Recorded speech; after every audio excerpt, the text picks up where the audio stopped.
Vamos lá. O texto é Marcos, no capítulo 2.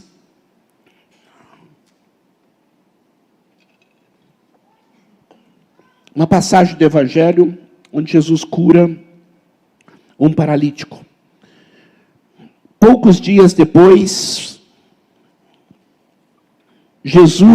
tendo entrado Jesus novamente em Cafarnaum, o povo ouviu que ele estava em casa. Jesus morava na cidade de Cafarnaum, tá? Ele morava lá.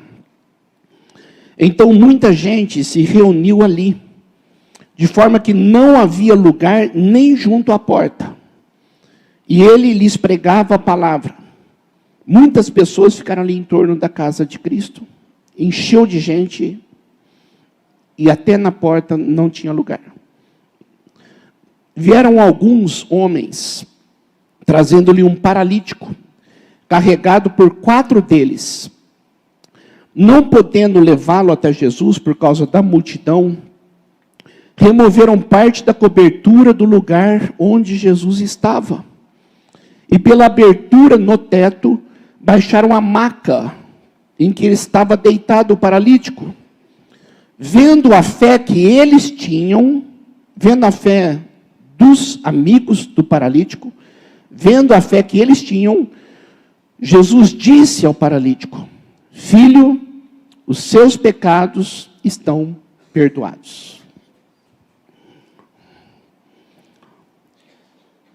Irmãos, a palavra evangelho significa boa notícia. A boa notícia, qual que é a boa notícia? Deus nos ama e veio nos trazer perdão. Deus desceu para fazer-nos subir. Então, um evangelho de Jesus Cristo contado segundo Mateus, segundo Marcos, segundo Lucas, segundo João. Os 4 evangelistas contando histórias do que aconteceu com Cristo, os milagres que ele fez, os diálogos que ele teve, os ensinos que ele deu, e aí compilou o evangelho, a boa notícia. Aqui está a boa notícia. E aqui nesse texto você não tem ideia de quantas coisas nós podemos tirar de prático para as nossas vidas. Você não tem ideia de como Deus vai falar com você hoje coisas práticas demais. Quando nós vamos a fundo no texto, nós vemos além de uma história, além de mais um milagre, vemos algumas coisas muito interessantes. Jesus em Cafarnaum, na sua casa, muitas pessoas souberam que ele estava lá, encheram a casa, muitas e muitas pessoas ali, em torno dele. Mas haviam 4 homens que tinham um amigo paralítico. E quando eles chegaram para levá-lo até lá, para Jesus curá-lo, eles não podiam chegar perto, eles não podiam entrar na casa. E eles tiveram uma ideia. Eu vou colocá-lo na máquina, nós vamos amarrá-lo, nós vamos subir no telhado, vamos abrir o telhado. Onde Jesus está, com uma corda, vamos abaixar o nosso amigo, para que, na frente de Jesus, para que Cristo cure. Quando Jesus viu a fé desses homens fazendo isto, Jesus olhou para o paralítico e disse: os seus pecados estão perdoados. Neste momento, alguns fariseus que estavam lá, os religiosos da época, mestres da lei, teólogos, eles pensaram, quem é este? Quem é este que pensa que pode perdoar pecados? Só Deus pode perdoar os pecados. Mas eles não falaram, eles só pensaram. Jesus é Deus, conhece todas as coisas, soube o que eles estavam pensando. E quando Jesus olhou para eles, ele disse: por que vocês pensam isto? Por que vocês arrazoam isto? Para que vocês saibam que eu tenho poder para perdoar pecados. O que Jesus quis dizer ali? Eu sou Deus. O único que pode perdoar pecados é Deus, e eu sou Deus. Eu e o Pai somos um, e eu posso perdoar os pecados. E neste momento, ele olhou para o paralítico e disse para ele: levanta. Eu ordeno para você, levanta. E naquele momento ele se levantou. Ele levantou, tomou a sua maca e saiu. E todo o povo ficou temeroso. Todo o povo começou a admirar pelo milagre feito e pela autoridade de Jesus. Isso é um texto do Evangelho. E nós podemos tirar algumas coisas muito profundas aqui para as nossas vidas práticas. A primeira lição que eu quero que você preste muita atenção, que está muito clara no texto. Olha para mim. Fique perto de gente que te leve para Deus. Tenha amizades com pessoas que te levam para perto de Deus. Foi o que aconteceu com aquele paralítico. 4 homens, amigos, se interessaram tanto por ele, que pegaram uma maca, falaram, vamos levar até Jesus, mas não desistiram e não desanimaram quando viram um problema. A multidão, eles podiam falar, tentamos, mas o amor leva a conduzir barreiras. E quando eles tiveram a iniciativa e a criatividade de abrir o telhado e colocar o paralítico ali na frente de Jesus, mostra intencionalmente o amor através de ações. A pergunta é, aquele paralítico, mesmo ele tendo fé, ele não conseguiria fazer nada sozinho se não fossem seus amigos. Eu e você precisamos nos aproximar de pessoas que nos ajudam cada dia mais a estar perto de Cristo. Eu e você precisamos estar perto de gente que somam em nossas vidas ao ponto de fazer-nos cada dia melhores. Isso é muito importante eu entender. Você não tem ideia do poder da influência. Eu e você somos seres influenciáveis. Eu influencio e sou influenciado. Isto é a sociedade.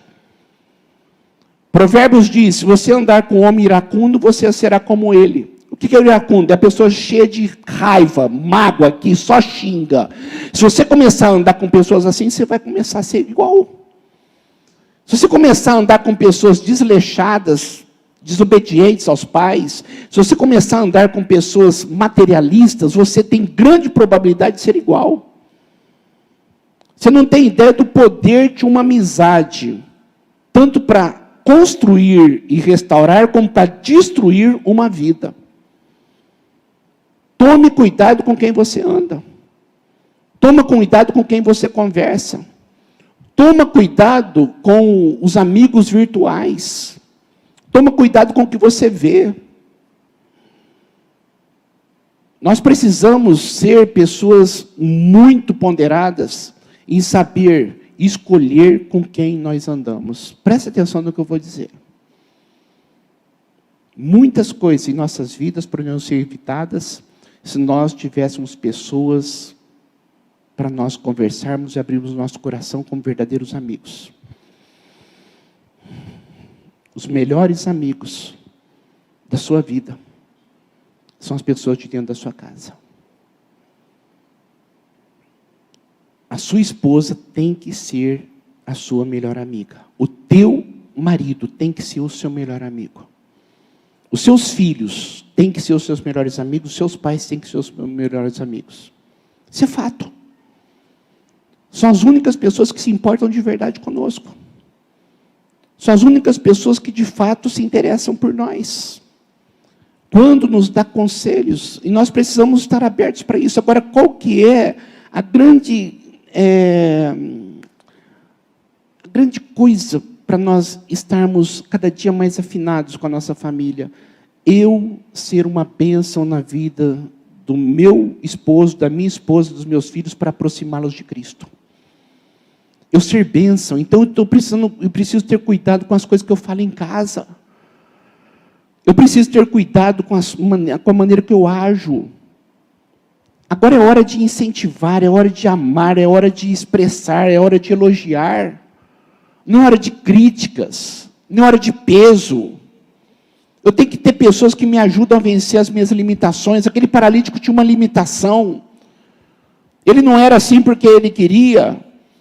Muitas vezes acontecem coisas conosco que nós não queremos. Não queremos ser assim, não queremos que aconteça, mas acontece. Então, na nossa vida, queira ou não, você vai passar situações onde você vai ajudar ou ser ajudado. Tem muitos momentos em nossas vidas que nós fazemos o papel daqueles 4, que levamos pessoas. Mas tem outros momentos que precisamos ser levados. Precisamos ser ajudados. Isto é o que a Bíblia diz de compromisso de amor. Sabe qual que é o maior anseio do ser humano, querido?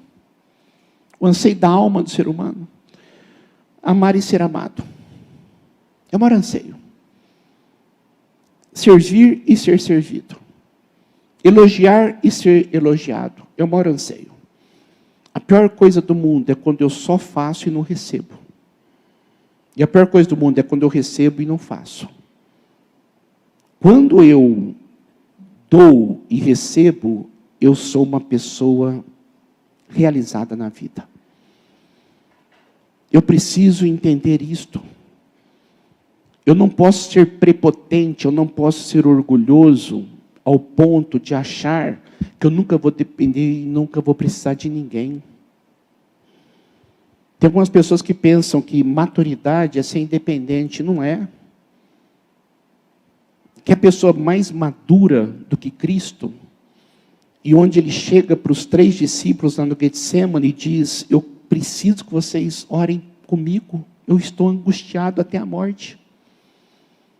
Ele era maduro, mas ele abriu o coração no momento de crise. Então nós passamos um momento de crise onde precisamos ser carregados, onde precisamos ser levados.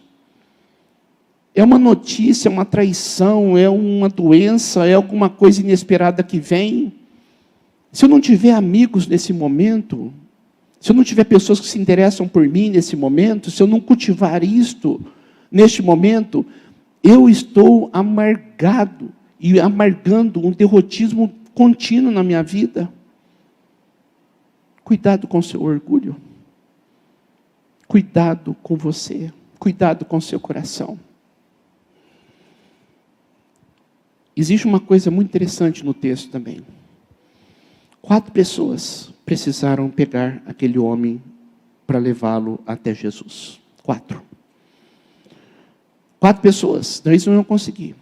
Levar até o teto. 4 pessoas. Deixaram numa corda 4 pessoas. Abaixá-lo. 4 pessoas.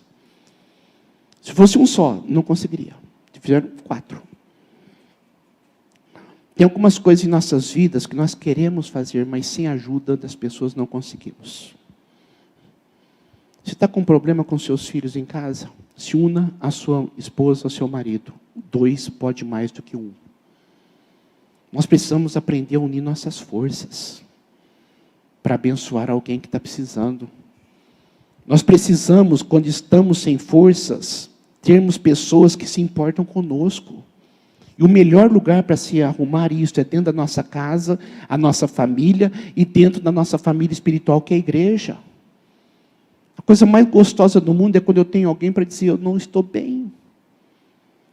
Sabendo que eu não vou receber uma crítica. Sabe aquela coisa quando você fala, não estou bem? Quando a pessoa diz, eu não estou bem, nunca diga, você tem que ter fé. Nunca diga isto. Ouça. Às vezes as pessoas têm tanta dificuldade de conversar com o outro, porque sabe que vai levar um sermão de volta. E amizade não é isto. A pior coisa do mundo é quando uma pessoa se acha superior à outra e mostra isso através desses aconselhamentos, para deixá-lo pior. Seu marido tem dificuldades? Abra o caminho para ele poder abrir o seu coração para você. 2 podem mais do que 1. As coisas que você tem para dizer, diga sem medo. Mas você que ouve, cuidado para não emplacar um sermão. A pessoa que está procurando você não quer um sermão, quer um ouvido, um braço, um acolhimento. Tem muitas pessoas paralíticas que não estão conseguindo andar sozinhas. Tem muita gente machucada nesse mundo. Muita gente que precisa de um braço amigo. Muita gente. Muita gente. Eu já passei situações que eu precisei ser carregado. E eu digo para Deus, muito obrigado pela tua igreja. Muito obrigado pela família. Muito obrigado. Eu e você somos pessoas carentes. Ora ajudamos, ora somos ajudados. Uma outra coisa que nós podemos tirar do texto. Quando Jesus olhou para os 4 amigos, ele viu a fé dos amigos.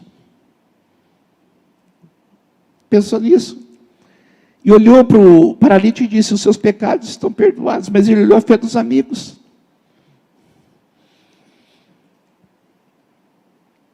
A fé de um pai e de uma mãe pode fazer com que Cristo cure o filho. Deus olha a fé de quem leva, de quem carrega. A fé agrada a Deus. Sem fé é impossível agradar a Deus. Então, muitas vezes, eu estou precisando de ajuda. E Deus olha a fé de quem me ajuda. E Ele me ajuda. E quando Cristo disse, os seus pecados estão perdoados, acontece uma coisa interessante. Nosso problema é espiritual. O meu problema e o teu problema é o nosso distanciamento de Deus. São as nossas escolhas. São as coisas erradas que nós fizemos. Os erros que nós cometemos são dos nossos pensamentos, palavras e ações. Pensamos coisas erradas, falamos coisas erradas e agimos de forma errada. O que é pecado? Pecado é desviar o alvo. Desviar do alvo. Errar o alvo. Deus colocou um caminho. Esse é o caminho reto. Eu quero que vocês vão por ele. Mas nós escolhemos vir para outro caminho. Erramos o alvo. Esse é o nosso problema. E com esse errar de alvos, nós colhemos algumas consequências em nossas vidas. E muitas consequências que nós colhemos, quando sentimos o toque de Deus, vamos para a igreja. E quando nós vamos para a igreja, porque tem um problema no casamento, tem um problema financeiro, tem uma doença, nós pensamos, o meu problema é esse. Aí a gente vem para Deus e Deus mostra que o nosso problema é mais do que isto. Nosso problema é o nosso distanciamento de Deus, os nossos pecados. Precisamos de uma transformação, precisamos de perdão. Então, o que Cristo fez com aquele paralítico, quando ele disse que seus pecados estão perdoados, foi muito mais do que pontualmente curá-lo da sua paralisia. Mas mostrar para ele, o seu problema é maior e mais sério do que você imagina. Então eu preciso entender isto. Eu estou passando dificuldades na vida, mas eu preciso do perdão de Deus. Eu preciso da ajuda de Deus. Eu preciso me aproximar de Deus. Eu preciso. E quando eu estou no meu caminho errado, e reconheço que eu estou errado, isso é arrependimento. O que é arrependimento? É a volta para o caminho certo. Queridos, guarda uma coisa no teu coração. Tem muitas pessoas que estão com remorso das coisas erradas que fizeram e fazem. Remorso. Remoem o erro. Remoem. E quando remoem o erro, continuam errando. Não mudam. Eu preciso mudar, mas não fazem nada para isto. Eu preciso ir na igreja, mas não vem. Eu preciso levar mais a sério a igreja, mas não leva. Não age. E o que acontece quando nós entramos nesse espiral descendente? Culpa, depressão e angústia. O que Judas Iscariotes fez? Traiu Jesus. Ao invés de ele se arrepender e voltar para Cristo, ele se matou. Tamanha foi a sua dor. Ele deu um fim à sua vida por culpa. Remorso. Arrependimento é dinâmico, remorso é estático, arrependimento envolve mudança. Eu me entristeço porque errei. Eu sofro porque errei, mas eu não vou continuar errando. Eu preciso da ajuda de Deus, eu preciso do perdão de Deus para mudar. Pedro negou Jesus 3 vezes. mas não saiu do meio da igreja, não saiu do povo de Deus, ficou perto. E Cristo, quando ressuscitou, foi lá e conversou com ele, o restaurou, e foi um dos grandes apóstolos, talvez um dos maiores apóstolos, mas ele errou, mas ele não continuou no erro. Quando Jesus olhou para aquele homem e disse: os seus pecados estão perdoados, eu dou a você uma chance de mudar de vida, eu dou uma chance para você restaurar a sua vida.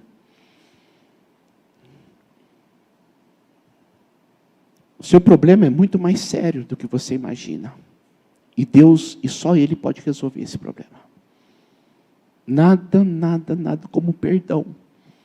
Nada como saber, Deus me ama e eu tenho uma chance de fazer tudo novo, tudo diferente. Foi isso que Cristo fez por aquele homem. Só que os religiosos da época, os fariseus, quem é este que perdoa pecados? Eu vou dizer uma coisa para você. Tem muita gente que não está nem aí com você.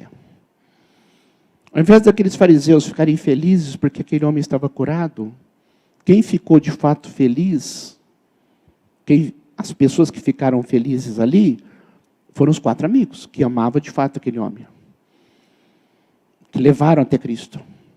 Mas aqueles fariseus lá, eles não queriam nem saber do homem. Cuidado com as pessoas, o que pensam a teu respeito.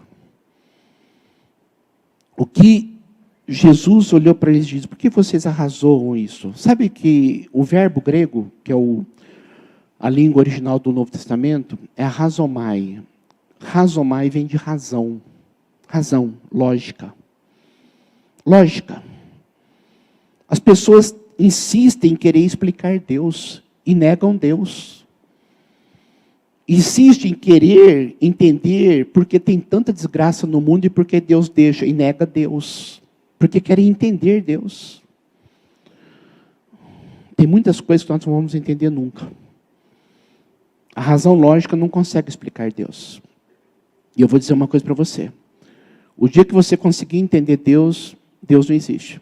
Porque se ele se deixar entender pelo ser humano, ele é pequeno demais. Agora, quando ele transcende a nossa inteligência, transcende o nosso entendimento, ele é superior a nós. Muitas pessoas desanimam você na sua fé por causa da razão lógica.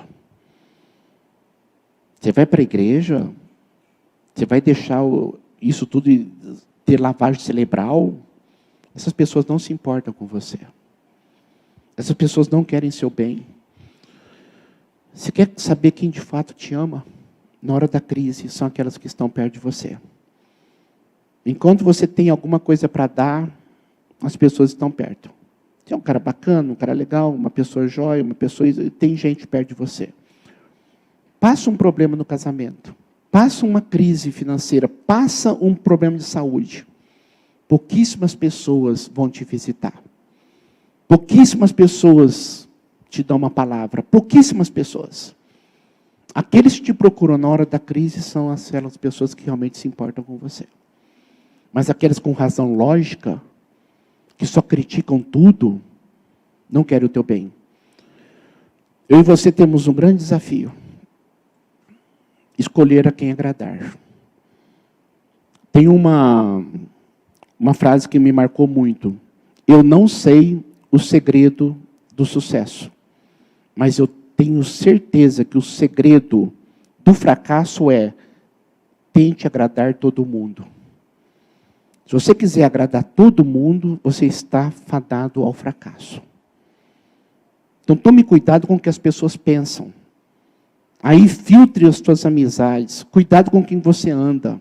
Cuidado com quem você conversa. Você acha que as pessoas que são fofoqueiras e falam mal de todo mundo não falam mal de você para os outros? Ou você acha que ela tem você como a pessoa mais incrível da vida, que é confidente dela, e fala mal de todo mundo? É lógico que ela vai falar mal de você para os outros. Eu preciso filtrar mais. Cuidado com esse raciocínio lógico, diabólico, que assola essa humanidade. Cuidado. Quando Jesus deixou de lado, porque Jesus não estava interessado em agradar as pessoas. Jesus estava interessado em ajudar quem queria ser ajudado. Ele confrontou aqueles homens. Por que vocês fazem isto? Eu tenho poder para perdoar pecados. Jesus disse, eu sou Deus. Eu sou Deus. Pode vocês acreditarem ou não, eu sou. Jesus é Deus. Ele voltará. Ele julgará o mundo. Você pode acreditar ou não, isso vai acontecer.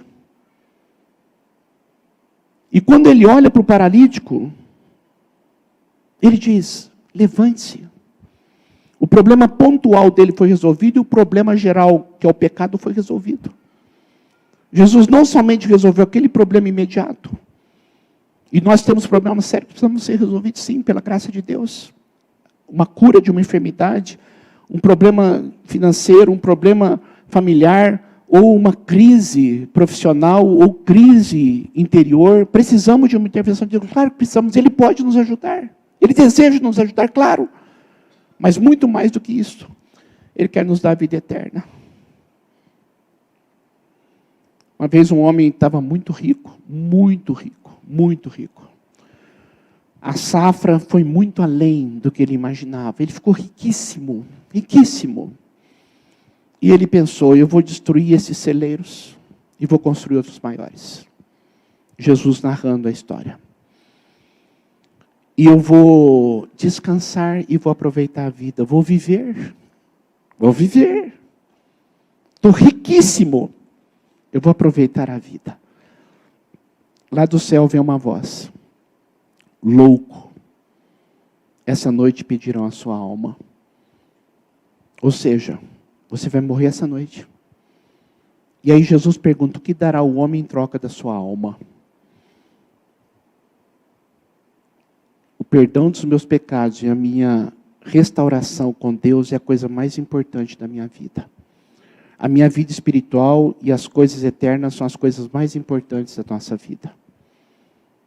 Priorize-as. E Cristo olhou para ele e falou, levanta-te. Você está curado. Ele levantou. Ele entrou carregado e saiu carregando. A maca a qual ele estava deitado, ele pegou debaixo do braço e saiu. Olha para mim. Deus quer te capacitar. Deus quer te curar. Deus quer te salvar. Para que você consiga andar de cabeça erguida e poder ajudar outras pessoas. Um paralítico não consegue ajudar outro paralítico. E talvez as pessoas da sua casa, tem gente lá paralítica que precisa ser ajudada. Eu preciso ter a ciência e a humildade para reconhecer eu preciso de ajuda e Deus pode me ajudar. E eu quero muito que Ele me faça andar para eu poder ajudar as pessoas da minha família. Porque só degladiando ali, e xingando, e brigando, e tendo revolta, você já percebeu que não ajuda em nada, só piora. Deus quer te capacitar e te curar para que você seja instrumento de cura na vida de outras pessoas. Assim como tem muita gente que é instrumento de doença na vida de outras pessoas. Deus quer fazer de nós pessoas sãs para semearmos sanidade, para semearmos cura para a vida de outras pessoas. Esse é o projeto de Deus para a sua vida. Esta é a ideia de Deus para você. Isto é a vida abundante. Deus abençoe muito a sua vida, em nome de Jesus. Vamos ficar em pé, queridos?